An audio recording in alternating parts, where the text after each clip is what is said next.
G'day guys, my name is Darcy from Darcy's Daily Weather, and here is your detailed Australia-wide weather forecast update for Wednesday, July 22nd.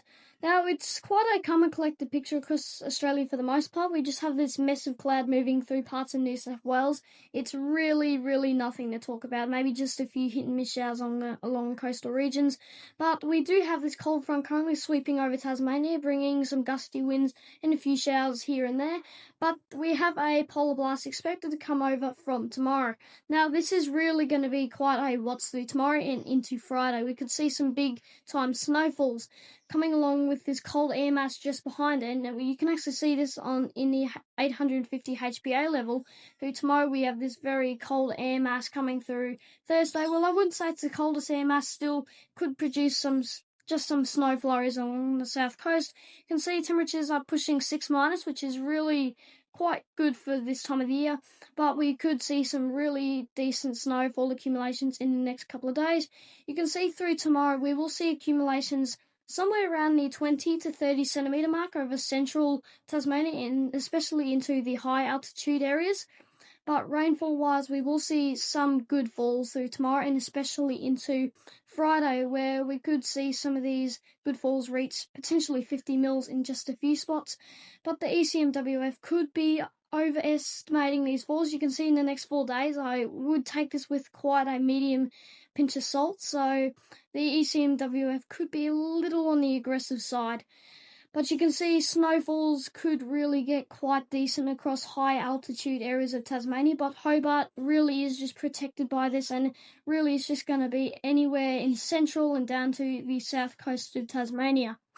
In Victoria and the ACT, we really won't see any snow at all because the cold air behind it really just won't touch these areas. You can see temperatures are only pushing 3 degrees and getting down to around a 2-, and that's just not cold enough for snow to develop. And you might think snow is just this winter theme, but really you need some of these features to make it. You can see in 850 HPA level, we really don't have much moisture. I mean, we could see some snow through parts of Victoria, but definitely not anywhere in the ACT.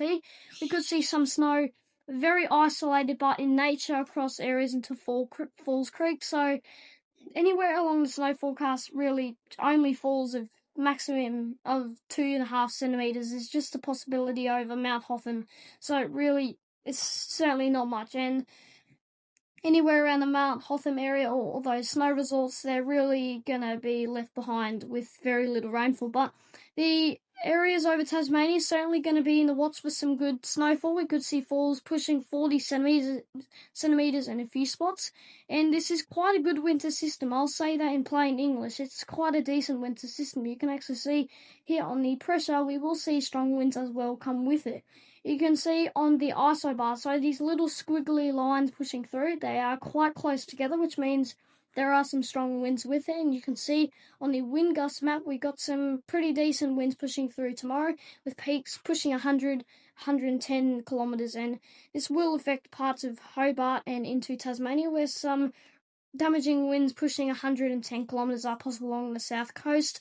So yeah, definitely in excess of 100 kilometres is a possibility over parts of Tasmania and peaking through tomorrow night and into Friday. Now, we will see some cold air come over parts of Queensland and into northeast New South Wales over the weekend. This isn't generated by this winter system. It's actually generated by this high pressure moving through, and it's a very strong belt of high pressure expected to sweep through after this winter system pushes over towards the east. Now, this high is certainly going to be quite strong. We could see up to 130 or 135 hectopascals, but these models have certainly slipped in the last couple of days and they are now underestimating this. But you can see we will still have some pretty chilly temperatures push over parts of southern Queensland and into New South Wales. You can see through Sunday morning we got temperatures pushing 2- and even lower over some areas down to 3-.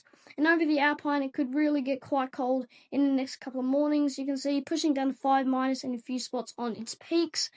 But some of this cold over parts of the ACT is also generated by this low. You can actually see that we have temperatures pushing down to the 5 minus mark in a few spots, generated by the cold air coming behind it. And you can see this in the 850 HPA level. Anywhere in these whites and greys, we have some pretty chilly air coming in. Not what we want to see at this time of the year, but still, we've got some chilly air coming through. So expect some cold conditions over these areas through tomorrow morning and into Friday, and you can see on the high resolution models we will see some decent temperatures through Thursday or tomorrow morning. I mean, they especially through 8 p.m. It's really going to build up through tomorrow night and into Friday. You can see these are pushing 7 minus in a few spots around Thredbo and pushing into Perisher Valley. Now, anywhere into Canberra and ACT, we will see temperatures go down to the 3 minus mark, but pushing 4 minus in southern areas, but expect some chilly conditions over these areas with some very little snow, as I said, expected, so we really won't see much snow thanks to all that deficiency of moisture and the deficiency of cold air moving through. But you can see snowfalls on the high resolution model are very, very, very weak. You can see only 5 centimetres is possible, and these high-resolution models can really overbake these rainfall accumulations and snowfall accumulations. So I'd say peaks of 2 to 5 centimetres is really not looking good for these areas. Now, over the Queensland side of things, I just talked about this before, but I'll go back onto it now. You can actually see temperatures are really going to get quite cold over the weekend. We could see temperatures pushing down to the 3 minus mark, and this will include Brisbane and some other areas. So this will also include areas around Sydney, where temperatures will go in excess of 5 degrees or above. So anywhere along the coast, we could see temperatures below 10 degrees, including Brisbane, Coffs Harbour, and all those other major population centres such as Sydney. We could see temperatures really drop quite cool over western areas, and that's where it's meant to all be, of course. But you can see over New South Wales, it will really get quite cold in the next couple of days. So temperatures are expected to be somewhere around the 10-degree mark or in below for the coastal region. So that is quite chilly for this time of the year, but nowhere near stupidly cold or anywhere around that mark. Now, for southwestern WA, we could see some record-breaking high pressure move through somewhere in the next couple of days, and you can actually see this on the map. We've got such a massive and strong high pressure system moving through southwestern WA, including parts of Perth, and I've actually done a bit of research this morning, and they've never ever had a high pressure system push past 1,039 hectopascals, and I'll be quite surprised if this actually breaks 1,040 hectopascals, because this could actually break some records, and it's thanks to a positive pulse in the southern annual mode, making this high push slightly north. So we really could see some records broken for southwestern WA through tomorrow and into Friday.